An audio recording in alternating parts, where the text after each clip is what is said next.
Sir, आमतौर पे देखा जाता है कि जब भी वित्तीय बजट देश में प्रस्तुत किया जाता है तो देश के कुछ वर्ग उस बजट से खुश होते हैं और कुछ वर्ग उस बजट से निराश होते हैं।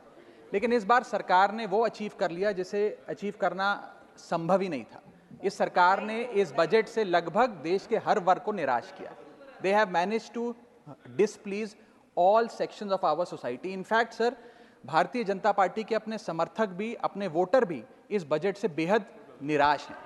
सर, बजट 2024 में अगर आप सर इनको मुझे बोलने दीजिए, नहीं तो मैं if you want me to yield मैं बैठ जाता हूं सर। आप बैठो, आप बोलने दो।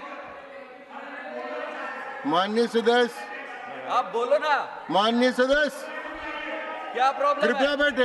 बैठो। क्या बैठ जाए? बैठो आप। प्लीज बैठिए। आप बोलिए थोड़ा सा, प्लीज कंटिन्यू बोलिए।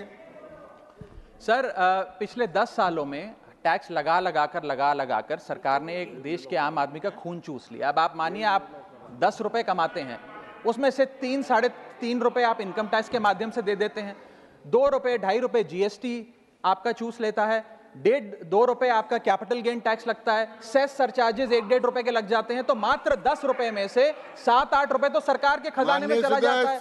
तो आम इंसान को मिलता क्या है, आम आदमी को मिलता क्या है? और सरकार जो हमसे इतना टैक्स लेती है उसके बदले में सरकार हमें देती क्या है? कौन सी ऐसी अंतर्राष्ट्रीय सेवाएं, world class health care, education, transport सुविधाएं सरकार बदले में देशवासियों को देती है? मैं ये भी पूछना चाहता हूं। इसीलिए आज मुझे ये कहने में बिल्कुल भी गुरेज नहीं है that sir we in India today pay taxes like England to get services like Somalia. Sir, आज सर मैं अपने इस भाषण को सर 2 भाग में बांटूंगा। पहले भाग में मैं सर सरकार की इतनी दुर्दशा 2024 के चुनावों में क्यों हुई और आज की आर्थिक स्थिति क्या है उस पर बात करूंगा, और दूसरे भाग में कुछ सुझाव भी सरकार को दूंगा। सर, पहले 2019 में भारतीय जनता पार्टी की 303 सीटें थी। देश की जनता ने उन सीटों पर 18% जीएसटी लगाकर इनको 240 सीटों पर ला खड़ा किया।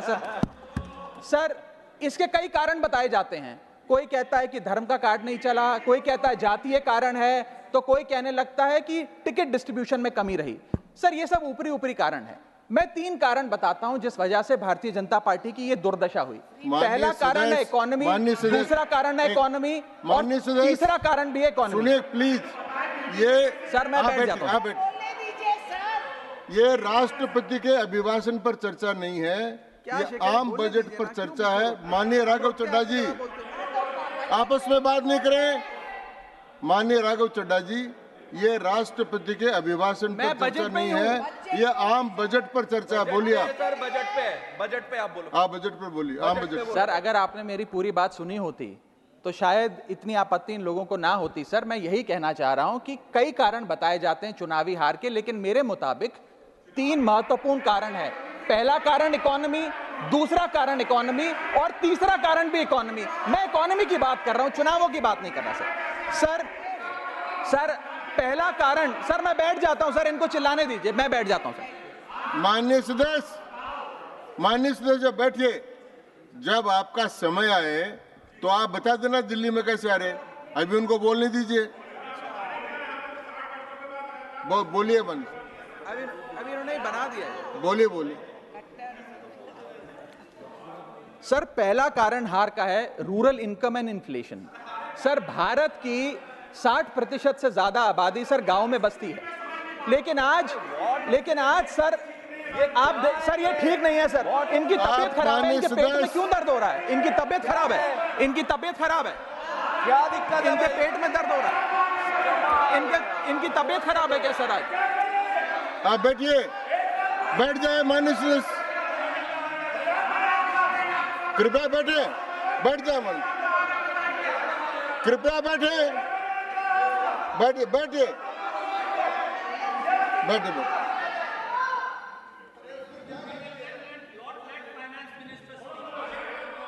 आप माननीय सदस्य डिस्टर्ब मत करें, इनको बोलने दें।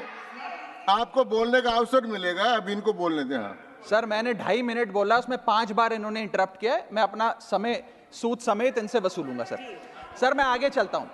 सर, इस देश में ये सर, पहला मेरा कारण था ब्याज की आदत ठीक नहीं है sir. Rural income and inflation.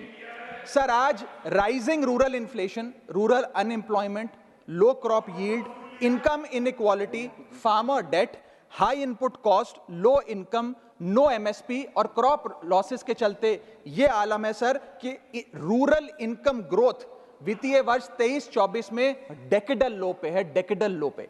और सर इसी के साथ साथ किसानों की आय दुगना करने का वादा था, स्वामीनाथन कमीशन के अनुसार एमएसपी देने का वादा था, वो वादे जब पूरे नहीं हुए तो आलम यह है सर कि पिछले 25 महीने लगातार रियल रूरल वेजेस डिक्लाइन पर हैं लगातार। और इसके साथ साथ यूपीए के दौरान, कांग्रेस पार्टी की सरकार के दौरान फार्म वेजेस में 8.5% का इजाफा देखा गया था, एनडीए 1 के दौरान 3% और एनडीए 2 के दौरान -0.6% का इजाफा देखा गया, यानी कि रूरल वेजेस गिरती जा रही हैं।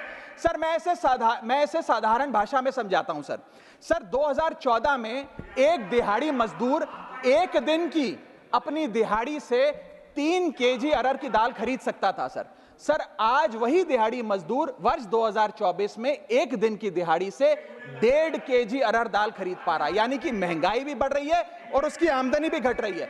इसका नतीजा क्या हुआ सर? इसका नतीजा यह हुआ कि इनका वोट शेयर घटा, रूरल एरियाज में 5% भाजपा का वोट शेयर घटा, इनके खुद के यूनियन एग्रीकल्चरल मिनिस्टर चुनाव हार गए और 398 रूरल सीट्स में से 2019 में इनको 236 मिली थी, आज 398 सीट्स में से इस बार मात्र 165 सीटें मिली हैं, यानी कि रूरल इंडिया में इनको नकार दिया गया है सर दूसरा मेरा जो आज देश में आर्थिक स्थिति है जिसके कारण इनकी भी ये चुनावों में दशा हुई, उसका है फूड इन्फ्लेशन। सर थाली का बजट बिगड़ गया सर, आटा हो, दूध हो, चावल हो, दही हो, हर वस्तु पे महंगाई का आलम है, जीएसटी का आलम है और लगातार इस देश में फूड इन्फ्लेशन बढ़ता जा रहा है। 9 से 9.5% के लगभग आसपास फूड इन्फ्लेशन मंडरा रही है सर इस देश में। और मैं पूछना चाहता हूं सरकार से कि वो कमोडिटीज जिसमें हम सेल्फ सफिशिएंट थे, वो कमोडिटीज जिस पे हम एक्सपोर्ट किया करते थे, उसमें कैसे महंगाई घुस गई? और अगर वो कमोडिटीज भी महंगी हो गई हैं तो उसका फायदा किसान को क्यों नहीं मिलता?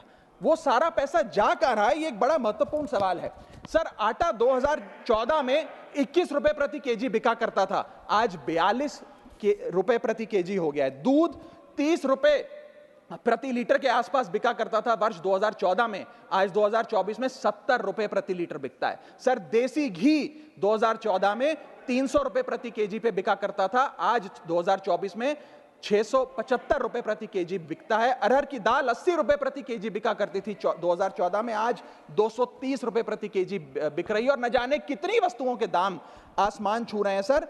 और अगर यही रफ्तार रही महंगाई की तो जितनी रफ्तार से 303 से 240 पर आए हैं, उससे तेज रफ्तार से 240 से 120 पर आएंगे सर ये लोग।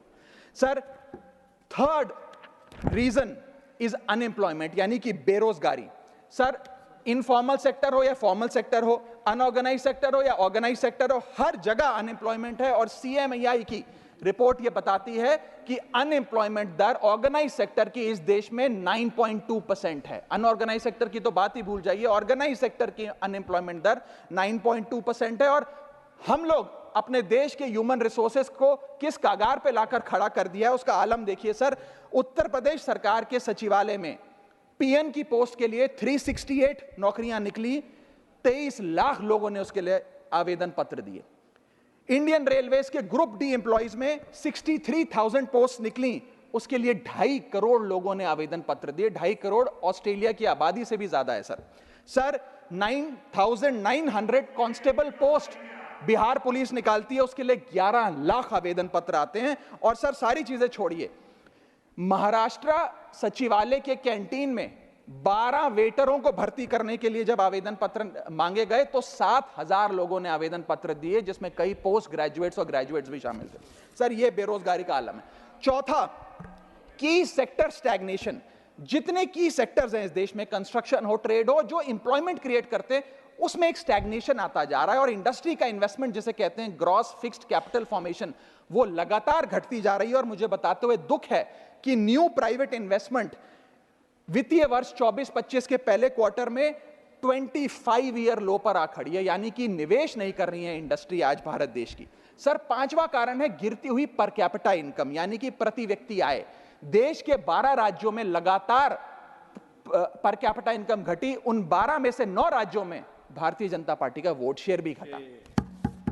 छठा कारण, decline in financial savings and rising debt burden on the Indian household, यानी कि एक औसतन भारतीय परिवार का कर्ज बढ़ता जा रहा है और उसकी सेविंग्स घटती जा रही हैं। फाइनेंशियली हम लोग फ्रेजाइल होते जा रहे हैं और ये रिजर्व बैंक ऑफ इंडिया के गवर्नर ने खुद कहा कि सेविंग्स बैंक अकाउंट खातों में से सेविंग्स गायब होती नजर आ रही हैं। हमारा net financial savings to GDP ratio वो घट रहा है, हाउस होल्ड सेविंग्स वो घट रही हैं और लगातार सेविंग्स में डिक्लाइन देखा गया। और मैं सिर्फ बुराई नहीं करना चाहता, मैं सुझाव भी देना चाहता हूं। मैं आने वाले अपने भाषण के भाग में 8-10 महत्वपूर्ण सुझाव भी सरकार के लिए लाया हूं। देश हित में, देश की अर्थव्यवस्था के हित में सुझाव देना चाहता हूं। पहला सुझाव, index minimum wages with inflation, यानी कि न्यूनतम मजदूरी आय को बढ़ती महंगाई के साथ जोड़िए।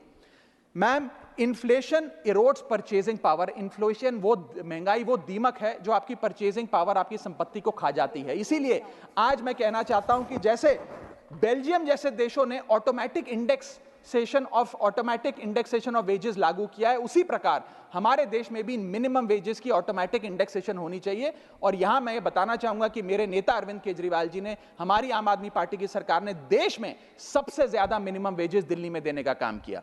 दूसरा मेरा महत्वपूर्ण सुझाव, rework the agricultural pricing formula, यानी कि जब किसान खुले बाजार में अपनी फसल बेचने जाता है मैम, तो वहां पर एक मिनिमम रिजर्व प्राइस होना चाहिए, यानी कि उस प्राइस के नीचे किसान की कमाई नहीं होगी, किसान को उस रेखा के नीचे का दाम नहीं मिलेगा। इससे प्राइस वोलेटिलिटी से किसान बचेगा, इकोनॉमिक सिक्योरिटी किसान को मिलेगी और प्रोडक्शन में कंटिन्यूटी रहेगी। मेरा तीसरा सुझाव, legal guarantee to MSP in accordance with Swaminathan commission report. Swaminathan commission report की बात सुनते सुनते कि हम लागू करेंगे, मेरे भी बाल पक गए हैं, लेकिन आज तक लागू नहीं हुआ। मैं अनुरोध करूंगा सरकार से कि उस लीगल गारंटी को देश के किसान को सौंपे।